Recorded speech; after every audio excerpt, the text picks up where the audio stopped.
So somebody, I don't know if she has written a letter to her future husband. I hope she has, because I'll be asking her. It's entertainment news, and we've got the one and only OAP, TV personality, entertainment enthusiast. What else do you do?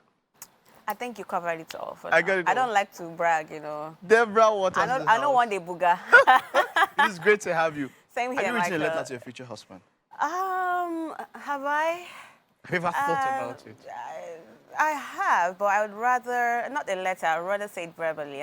So I will communicate verbally to you. Give us a piece of it. What would be contained in that verbal message? I love you. I adore you. Oh, love a girl. And I want us to spend the rest of our life together. Oh! Why does it feel like I'm checking you? No, but let her to have future husband. It is great to have you, Deborah. How are you doing? I'm very well, thank you. So good to have you. See you again, Michael. All right, same here. All right, so let's get started with Big Brother. Yes, this season please. is the Big Brother Naija All Stars, as it were. Were you excited when you saw the roster of participants, those that were there? Were you excited?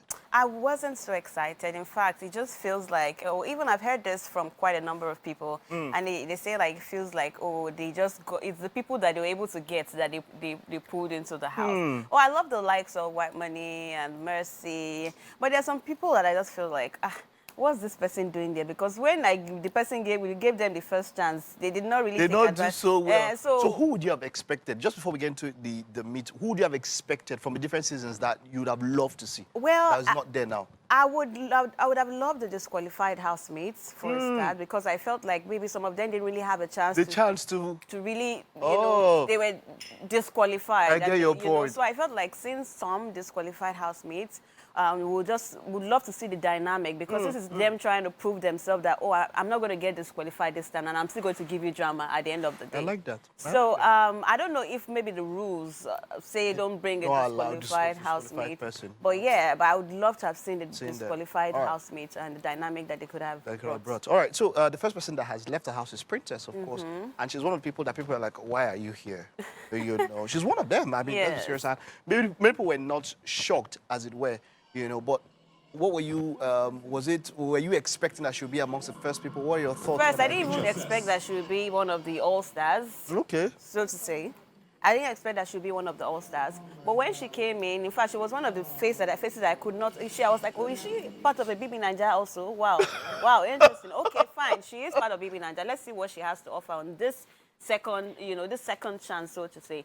And at the beginning, she came off as, I want to be real, I want to be myself. In my head, I'm thinking, girl, yes, you can be real, you can be yourself. But when it comes to this Big Brother thing, you have to be extra. You have to come out of your comfort zone, you know. So this is her still being in her comfort zone, saying, I'm okay. If they don't see me, it's fine. I'm cool and quiet. Yes, you're cool and quiet, but you're competing with people who are crazy. You're competing with people who would do anything to stay on people's faces. So you cannot be cool and quiet. You have to bring on the crazy. You have to find the crazy in you, and trust me, everybody has the crazy in you. You just have to find it. To stay tuned on the game. And now she's out now, so I mean. Yeah. So the competition is whittling down. Who do you expect to be? Who do you expect to be out next? Who do you think would be in the bottom? To be out next, I think from yesterday when I watched it, it was just Ike and Fraud that has been saved. So they're all up for nominations again. So who would I expect to be out this time?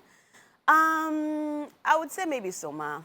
Okay. Because, yeah, he's doing fine. He's on our faces in the little way that he can. But I also feel like he's dealing with a lot of fear because the last season he got out early enough, and he's really battling that fear of, I don't want to be out again as early as possible. So sometimes fear is good to ginger you to move forward. But sometimes if you let it, sweep you off your feet, you might just find out that you're attracting what you're actually trying to push away. Incidentally, she's also a counselor in some way. She has this show where...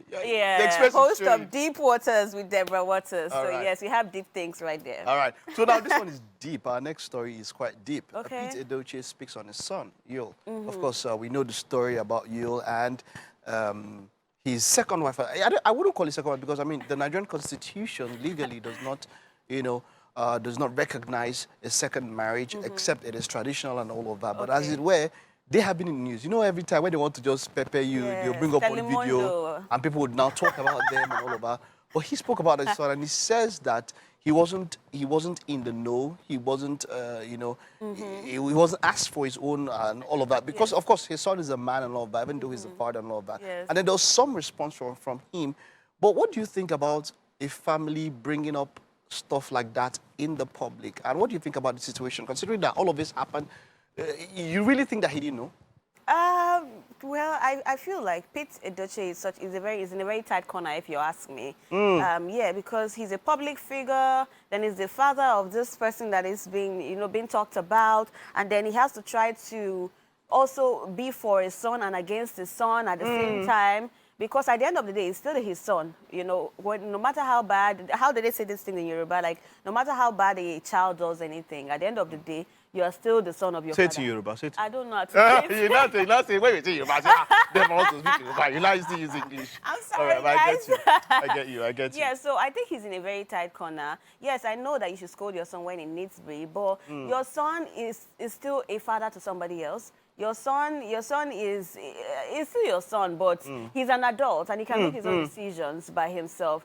So I don't think I personally would appreciate, maybe if I'm doing anything right or wrong, I would appreciate my father or my mother scold me in private and not come on TV and scold me. I mean, they might not be totally happy with it, so, but scolding me in public, just like every other person. Well, he's not somebody that talks a lot in public. Yes, that's talking about. that's Are you Pete, sure? right? Yes, that's the father. Are you sure maybe he's trying to pass a message that it's hard to pass personally? Because at times, I'm just saying, I wouldn't want... That's the perspective. If I know you personally, I mean, it doesn't make sense that I'll go to the public. But imagine if I'm trying to get across to you and I'm unable to. That's happened. You know that issue of vendors and customers, stuff like that happens. And then you now bring it to the public space that, oh, I have mentioned it to or something. But Do you he's speaking in parables, actually. He's always speaking in parables. Yeah, it's not something about if you pick a ant and a lizard, the lizard is something. So I think we get the message, literally. But some people are expecting that he comes out and say, oh, my son, Yul Edochie, you have been a bad boy, or you have been a...